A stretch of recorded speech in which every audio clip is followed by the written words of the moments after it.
The house felt different the moment Andrew stepped inside, his hand still on the doorknob, his suitcase still beside him. He had been away for almost 2 weeks, flying from one meeting to another, moving from one city to the next, trying to hide from the emptiness he felt every day. He did not tell anyone he was coming home tonight. He wanted to surprise the boys, maybe cook breakfast for them in the morning, maybe try again to be a father who was present.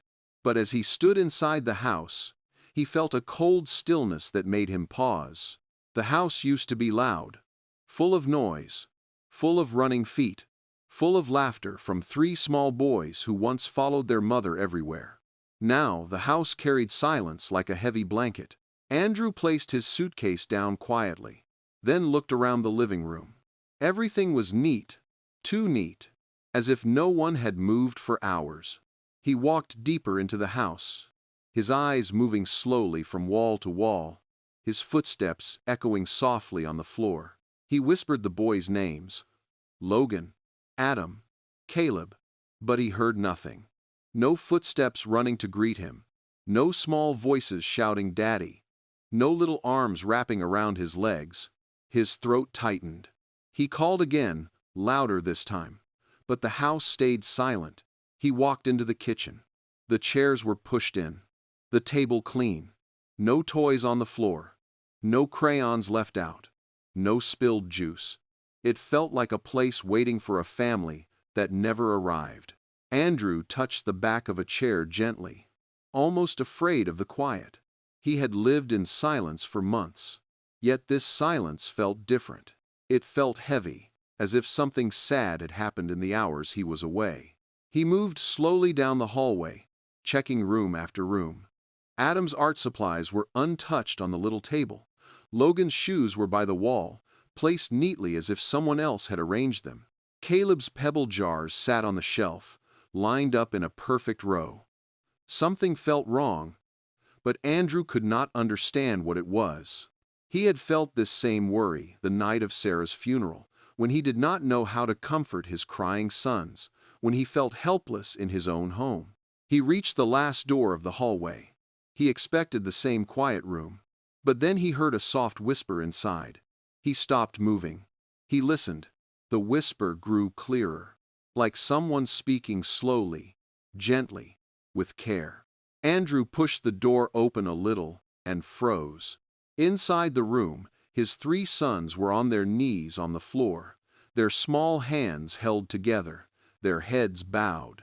Their bodies shook with tears they tried to hold back. Right beside them was a woman, not his mother, not a nanny, not anyone he had hired on purpose. It was the new maid he barely remembered meeting, the one who arrived only because 3 other women quit that month. Hannah Brooks. Her head was lowered too, her hands resting softly on the boys' backs. Her voice came out gentle and warm, the kind of voice that could calm storms inside a child. She whispered a small prayer, simple and slow, telling the boys that they were not alone, telling them that their mother still loved them, telling them that it was all right to cry. The boys cried harder, their tears falling on the floor, their small shoulders shaking as they clung to her. Logan held her arm tightly. Adam pressed his face into her side. Caleb whispered something through his tears, something Andrew could not hear. But Hannah answered with a soft yes. I hear you. I am here. Breathe slowly. You are safe. Andrew's chest tightened so much he almost stepped back. He had not seen his sons cry like this since the night they lost their mother. After Sarah died, the boys changed in different ways. Logan started getting angry at everything. Adam stopped talking for long hours and stayed in his room. Caleb asked questions about God that Andrew did not know how to answer. Andrew's mother kept telling him the boys needed rules, not softness. They needed order, not crying. So Andrew forced himself to be strong, thinking tears were weakness. But now, he stood in the doorway, watching the boys do something they were never allowed to do. They were grieving out loud. Hannah held them with a patience Andrew had not seen in years. She rocked them gently, whispering words that were not fancy, not long, not hard to understand. She said simple things like, "It is all right. You can breathe. You can talk. You can feel." The boys soaked every word like thirsty soil. They looked like they had been waiting for someone to tell them it was okay to break. Andrew felt something in his chest crack. He gripped the doorknob because his hands suddenly felt weak. His eyes burned, but he blinked fast, trying to stay still. He had not cried since Sarah's burial. He did not cry when he saw her empty chair, when he heard the boys whisper her name at night, when the house grew cold without her laughter. But now, standing here, watching his sons cling to a woman they barely knew, watching them cry into her arms, he felt tears rise slowly, painfully, like they had been trapped inside him for too long. He watched as Hannah wiped Caleb's tears with her thumb, rubbing his cheek gently. She looked at Logan and said he was allowed to be angry, that anger did not make him bad, that pain needed space to breathe. She looked at Adam and told him that quiet did not mean he was alone, that silence could still hold love. Andrew felt his heart beat in a slow, heavy rhythm that made his throat tighten. He had never seen anyone speak to his children like this. He had never seen them open their hearts like this, and it scared him, because he did not know what had been happening in this house while he was away. He did not know how much the boys had been carrying, or how much this woman had done to help them stand again. He pushed the door open a bit more, slowly, carefully. The boys looked up at the small sound. Their faces were wet with tears, their eyes red, their breaths unsteady. When they saw him, they did not run. They did not smile. They did not shout, "Daddy." They only stared, confused and scared, as if they thought they were in trouble for crying. Andrew stepped inside, his voice soft. He said their names one by one: Logan, Adam, Caleb, each name falling from his mouth like a quiet apology. He moved closer, kneeling slowly beside them, his knees touching the floor. He reached for them, his hands shaking a little, and whispered that it was all right, that they were not doing anything wrong. And for the first time since Sarah died, the boys fell into his arms and cried with the same pain they had held inside for so long. Andrew held them tightly, his face buried in their hair, his tears finally falling. Hannah sat beside them quietly, her head bowed, her hands resting gently on the boys' backs as she whispered another soft prayer. The room felt full, not with silence, but with pain that finally found a place to be heard. And Andrew knew that nothing in his home would ever be the same again. The room stayed quiet for a long time as Andrew held his sons close, their small arms wrapped around him, as if they were afraid he would disappear if they let go. He rubbed their backs gently, something he had not done in a long time. He whispered that he was here, that he was not leaving tonight, that they could breathe slowly. The boys pressed their faces into his chest, shaking from the weight of their tears. They smelled like warm blankets and sadness. He wished he could take all their pain away with one touch, but life did not work that way. Hannah sat beside them, her eyes lowered, her hands resting calmly on her lap. She did not move or speak. She let the family have their moment. Her presence felt steady, like a quiet lamp in a dark room, shining softly but not pushing itself forward. Andrew noticed the gentle way she sat, the small rise and fall of her breath, the way she kept her head bowed out of respect. She did not look like someone who wanted praise. She looked like someone who knew what grief felt like. When the boys finally began to calm down, Andrew helped them sit on the floor. Their faces were wet, their eyes tired, their breaths still shaky. He touched each of their cheeks with the back of his hand, wiping away leftover tears. It hurt him to see how much sadness they had been holding in. He looked at Hannah. She still had not raised her head. Andrew spoke her name softly. "Hannah, thank you." But his voice almost cracked on the last word. She finally lifted her eyes, slowly, as if she was not sure she was allowed to. When their eyes met, Andrew felt a strange mix of gratitude and confusion. She looked younger than he remembered, her face gentle and tired, her eyes warm but carrying something heavy inside. Hannah said quietly, "I am sorry, sir. The boys were hurting. I could not leave them alone." Andrew swallowed hard. He did not know how to respond because she had done something he had failed to do for months. She had given his sons a safe place to cry.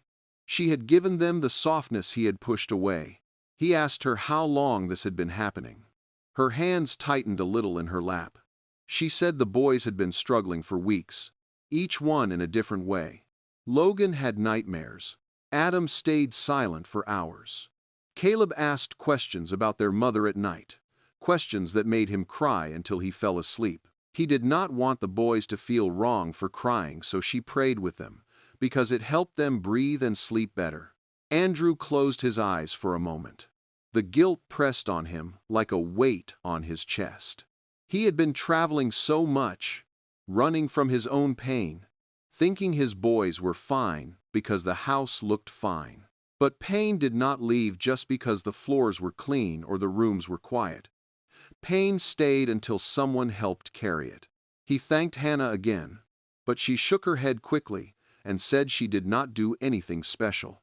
Andrew almost wanted to tell her she had done more for his family in 2 weeks than he had done in many months, but his voice could not find the words.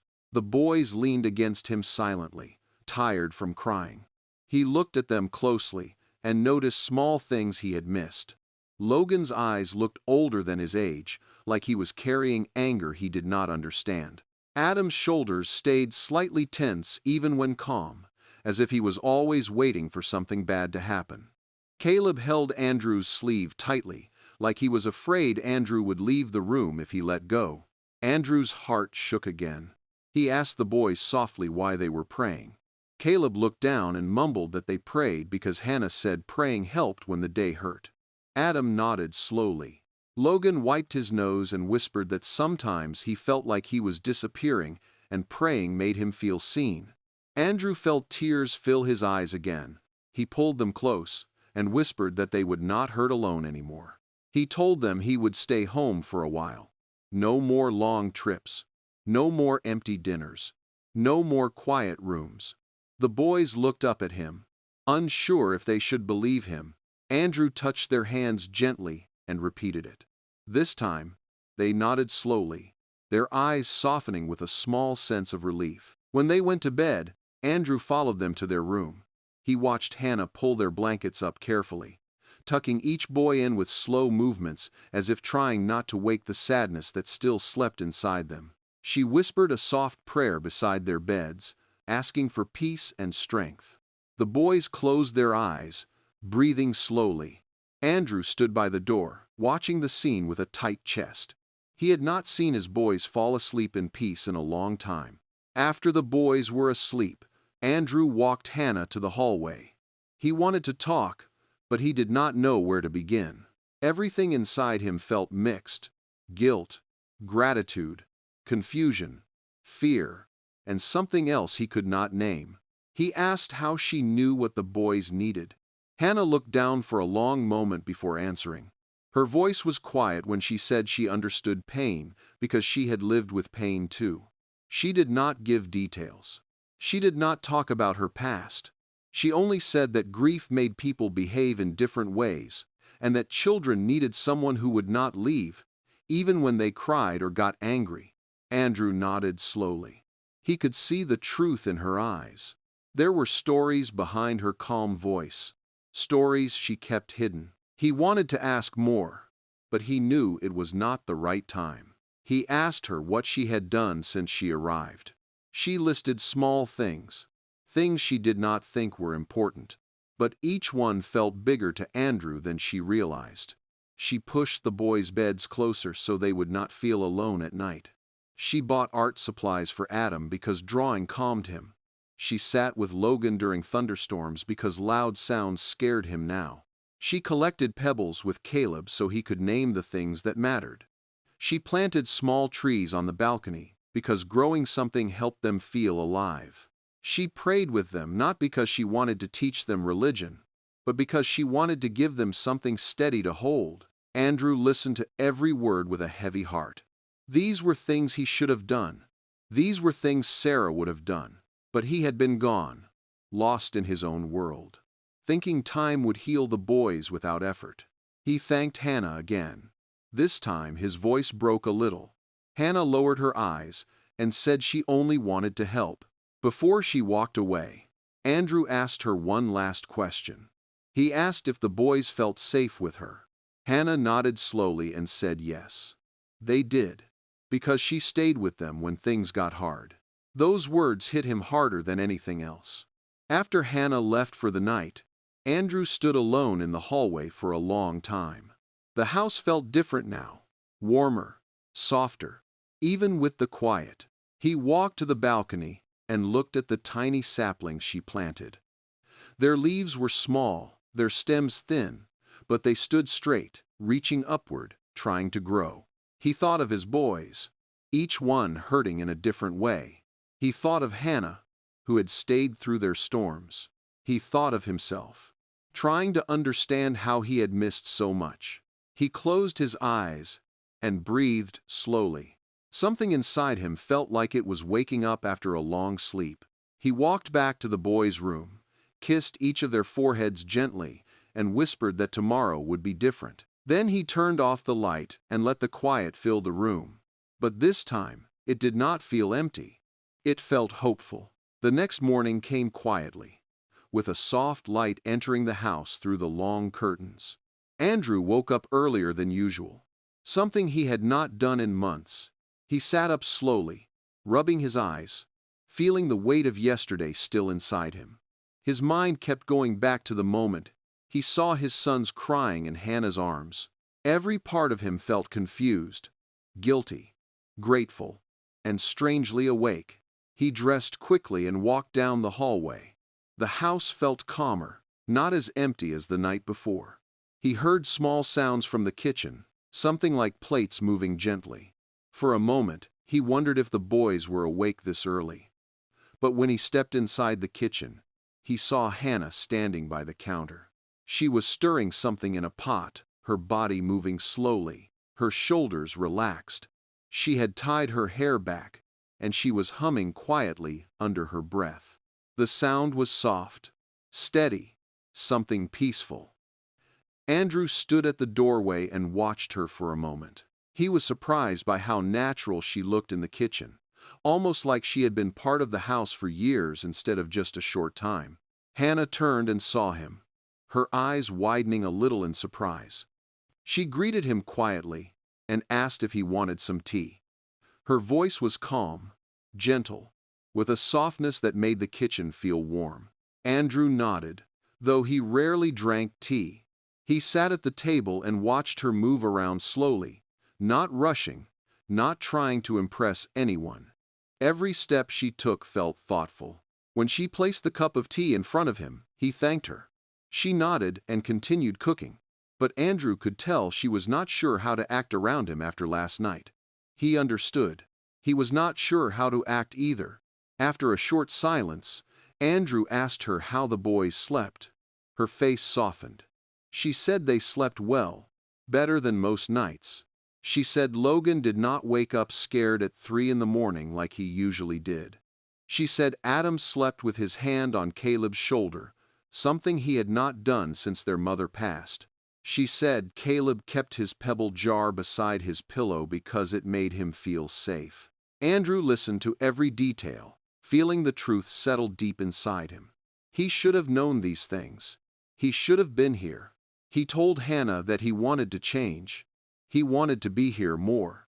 He wanted to understand his children better. Hannah turned to look at him, her eyes quiet, not judging him, not pushing him. She told him that grief made people step back, not because they did not love, but because they did not know how to stand in pain. She said the boys did not need him to fix everything. They only needed him to stay. Andrew lowered his eyes. He felt her words enter him slowly, calming and painful at the same time. Before he could say anything more, they heard footsteps. The boys walked into the kitchen, their hair messy, their eyes still sleepy. Logan saw his father first and stopped. Adam stood behind him. Caleb rubbed his eyes and blinked at the light. Andrew smiled gently and opened his arms. For 1 second, the boys hesitated, unsure if this new father was real. Then Logan walked forward slowly, followed by Adam and Caleb. They climbed onto Andrew's lap and leaned their heads against him. It felt soft and warm. Andrew held all three of them, rubbing their backs gently. He felt their small breaths against his chest, and for the first time in a long time, he felt like a father again. Hannah turned away quietly, giving them space. But Andrew called her name softly. He wanted her to sit with them. She looked unsure at first, but then she pulled out a chair and joined them at the table. The boys reached out to her naturally, without fear or hesitation.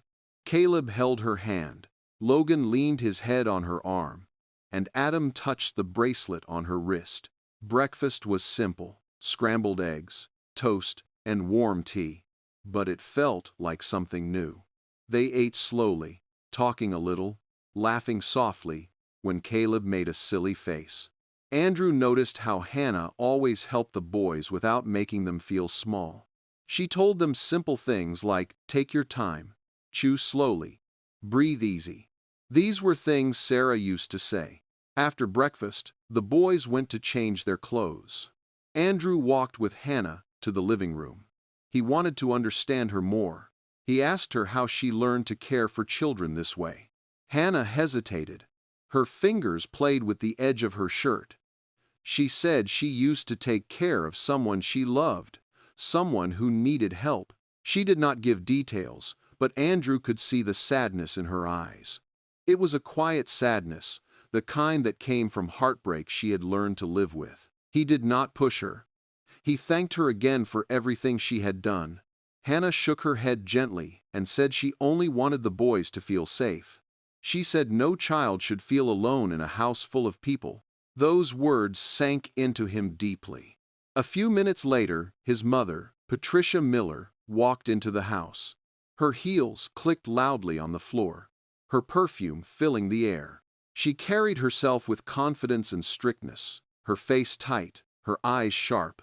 She looked around the living room with a small frown. She saw Hannah and raised an eyebrow. Andrew felt the atmosphere shift quickly, like cold air sliding into a warm room. Patricia asked Andrew why he was home early. Her voice was calm, but there was something sharp under it. Andrew explained that he needed to be with the boys. Patricia looked displeased. She said the boys needed discipline, not more emotions. She said crying was a sign of weakness and that children must learn to be strong. Her words hit the room like stones. Hannah lowered her head. Andrew noticed the boys standing behind him quietly, listening. Logan's face tightened. Adam grabbed Caleb's sleeve. Caleb looked like he wanted to cry again. Andrew felt something inside him shift. Patricia went on talking, saying the boys should not be praying at night, that it filled their minds with fantasy, that Hannah should focus on cleaning, not on emotional things. That was when Logan stepped forward, his small voice shaking as he said he liked praying with Hannah. Patricia stared at him in shock. He had never spoken back to her before. Adam stepped closer too, his voice barely a whisper, saying he slept better when Hannah prayed with them. Caleb held Hannah's hand and said she made the house feel less scary. Patricia's eyes widened. She looked at Hannah with disbelief. Then she turned to Andrew and said the house was changing in the wrong way. She said the boys were becoming too soft. She said Hannah was filling their heads with weakness. Andrew felt anger rise inside him, slow but strong. He looked at his mother and said her way of doing things had only made the boys hide their pain. He said the boys did not need more rules. They needed comfort. They needed someone who understood their hearts. Patricia crossed her arms and said she wanted Hannah replaced. Hannah's body stiffened. Her eyes lowered to the floor. The boys gasped. Caleb started crying softly. Andrew shook his head. He told his mother no. He told her Hannah was helping the boys in ways he could not. He told her Hannah was staying. Patricia stared at him, shocked. She opened her mouth to argue, But Andrew stepped in front of Hannah and said, "This is my house, and my boys need her." The room fell silent. Patricia looked at Hannah one more time, her expression unreadable. She did not argue. She picked up her bag and walked out of the house without a word. The boys ran to Hannah and held on to her tightly. Andrew stood there, breathing slowly, feeling both anxious and relieved. He knew his mother would return. He knew this was not over. But for today, he had made his choice. After the boys calmed down, Hannah took them to the balcony to water the small trees they planted. Andrew watched from the doorway. The boys looked peaceful, their little hands pouring water carefully, their faces soft. He leaned against the wall and watched them quietly, feeling something warm settle inside him. Something like hope, something like a second chance. But deep inside, a small fear whispered that his mother was not done fighting, and he knew trouble was coming. For a few days, the house felt warm again. Andrew stayed home longer than usual.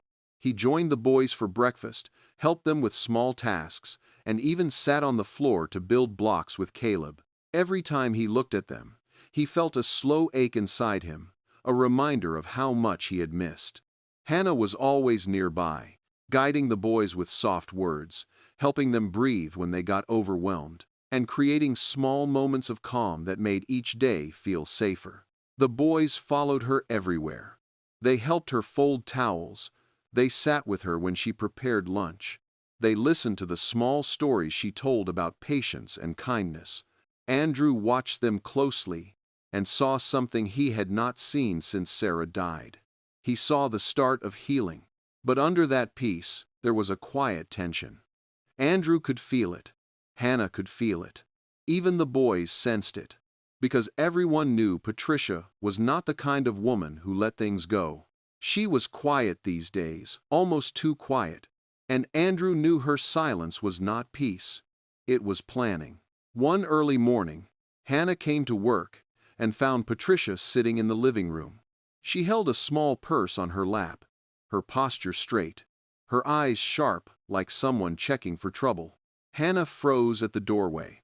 Something felt wrong. Patricia smiled a small, tight smile, the kind that was not warm. She told Hannah to sit. Her voice was gentle, but Hannah could feel the cold behind it. She sat slowly on the edge of a chair, her hands resting neatly on her lap. Patricia began speaking in a calm tone. She said Hannah had been good to the boys. She said she appreciated her effort. She even said she admired her patience. But then her voice changed a little. She said the boys were getting too attached to her. She said Andrew was confused by grief and was making emotional decisions. She said the house needed order, not softness.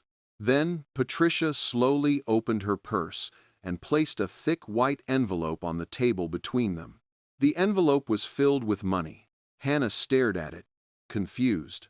Patricia said the money was a thank you gift.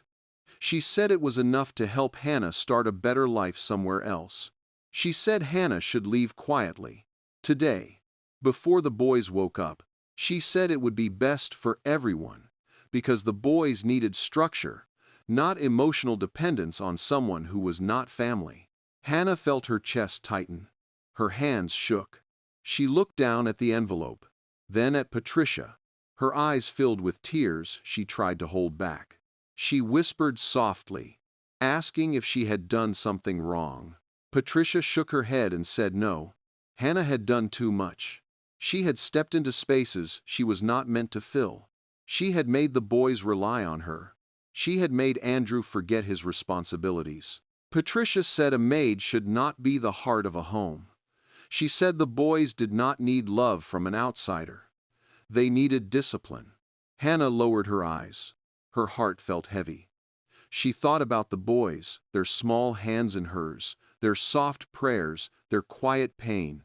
She thought of Logan's anger slowly calming, of Adam opening up a little, of Caleb's soft voice asking if God still cared. She thought of the small trees they planted and the nights she sat with them when they cried. Her tears fell quietly. She wiped them quickly. She told Patricia she would think about it. Patricia nodded, stood up, and walked out of the house. She left the envelope on the table. Hannah sat alone in the silent room, her breath shaking. She touched the envelope but did not take it. She felt like she was falling. She did not want to leave. She did not want the boys to think she abandoned them.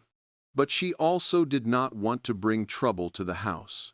She did not want to cause more pain. When the boys woke up, they ran to her happily, unaware of what had happened. They hugged her tightly and asked what they would do today. She smiled, but the smile was weak. Her heart felt like it was breaking slowly. Andrew came downstairs later and noticed something was wrong. Hannah's eyes looked tired. Her hands moved slower, and she kept avoiding his gaze. He asked if she was all right. She nodded and said she was fine, but her voice trembled. He watched her carefully. He could tell she was not telling the truth. When he tried to speak to her again, the boys ran in with excitement and pulled him away. Hannah used that moment to step outside. She breathed in the morning air, trying to calm the storm inside her. That night, after the boys fell asleep, Hannah sat on the small chair in the corner of her room. She looked around the space she had grown to love. She thought of every moment she had shared with the boys. She thought of the soft changes happening in the house. She thought of Andrew's eyes when he saw his sons cry for the first time. She thought of Sarah, a woman she had never met, but whose presence still lived in every corner of the home. She cried quietly into her hands. She whispered a small prayer asking for direction. Then she packed her small bag. She wrote 3 short notes, one for each boy. She kept the words simple. I love you. I am sorry. Do not stop growing. She placed the notes on their bedside tables. She touched their hair gently as they slept, her tears falling on their pillows. She kissed their foreheads and whispered goodbye. She left the house before sunrise. When the boys woke up, their screams filled the house. Logan threw the blanket on the floor. Adam ran through the hallway looking for her. Caleb sat on his bed crying loudly, shaking so hard he could not catch his breath. Andrew rushed into their room, confused. When he saw the notes, his heart dropped. He picked one up with shaking hands. His chest tightened as he read the small, simple words. Tears filled his eyes before he could stop them. He gathered the boys in his arms. They cried into his chest, begging him to bring Hannah back. Andrew held them tightly, feeling helpless and angry. He whispered that he did not know why she left, but he promised to find her. His mother walked into the hallway at that moment. The boys saw her and their faces hardened. Logan stepped back, his small fists shaking. Adam pulled Caleb behind him. Caleb stared at Patricia with wide, hurt eyes, tears still dripping down his cheeks. Andrew looked at his mother. Something inside him snapped. He asked her directly if she was the reason Hannah left. Patricia lifted her chin and said she had done what was best for the boys. She said she had protected the family from emotional confusion. Andrew's voice shook with anger as he told her she had broken the boys' hearts. He said she had taken away the only person who understood them. He said she had crossed a line she should never have crossed. Patricia tried to argue, but Andrew raised his hand, stopping her. His voice cracked as he told her to leave the house. She looked shocked, angry, and hurt. But Andrew did not change his decision. She walked out slowly, her pride wounded. Andrew knew he could not wait another day. He had to find Hannah. He packed the car. He dressed the boys quickly. He told them they were going on a trip. He told them they were going to bring Hannah home. He grabbed the small clue Hannah once shared about her past, the only hint she ever gave that she had lived in Savannah, Georgia, before coming to Boston. They drove through the morning cold, the boys holding each other in the back seat, their eyes swollen from crying. Hours passed. Then more hours. The sky changed from bright to evening gold. Finally, they reached Savannah. Andrew drove straight to the church in the quiet part of town, the place the boys remembered Hannah mentioning once. Inside the small church, the lights were dim, candles glowing softly along the walls. And there she was, She was kneeling at the front, her hands clasped, her head bowed, praying alone. Her shoulders shook as she cried quietly. When the boys saw her, they screamed her name and ran to her. Hannah turned, shocked, tears pouring down her face. They threw their arms around her and she held them so tight it looked like she never wanted to let go again. Andrew walked toward her slowly. His voice was soft when he said, "We are not whole without you." Hannah cried harder. From behind them, a familiar voice appeared. Patricia stood at the door, her eyes red, her face full of regret. She apologized softly, telling Hannah she was wrong, telling her she saw now what the boys truly needed. Hannah wiped her tears. She looked at the boys. She looked at Andrew. She looked at Patricia. And she nodded. She came back home with them. Back in Boston, life began to change again. Andrew stayed home more. He learned to listen. He learned to sit with his sons during hard moments. Patricia learned to step back and allow love to lead instead of control. The boys grew stronger each day. The saplings on the balcony grew taller. Caleb arranged his treasure jars carefully. Adam started drawing again. Logan smiled more. And on Christmas Eve, under warm lights, Andrew took Hannah's hand, looked into her eyes, and thanked her for healing his home. Then he asked her to marry him. Hannah cried and said yes. The boys cheered around them, their joy filling the entire house. And for the first time in a long time, the house felt alive again. Dear viewers, this story shows that a home can break in silence, and it can heal in silence too. Sometimes the people we expect to save us are not the ones who do. Sometimes healing comes from a kind heart, a gentle touch, and someone who chooses to stay even when life is hard. This story reminds us that love is not only in blood, love is in actions, love is in patience, love is in the small moments that help pain breathe again. Hannah walked into that house as a maid, but she became the light that helped a broken family find their way back to each other. She did not fix their grief with big things. She fixed it with simple care, simple presence, and simple love. We hope this story touched your heart, just as it touched ours. Please like this video, subscribe to the channel, and share it with someone who needs a little hope today. Tell us in the comments where you are watching from and what lesson you learned from this story. Thank you for watching, and stay blessed.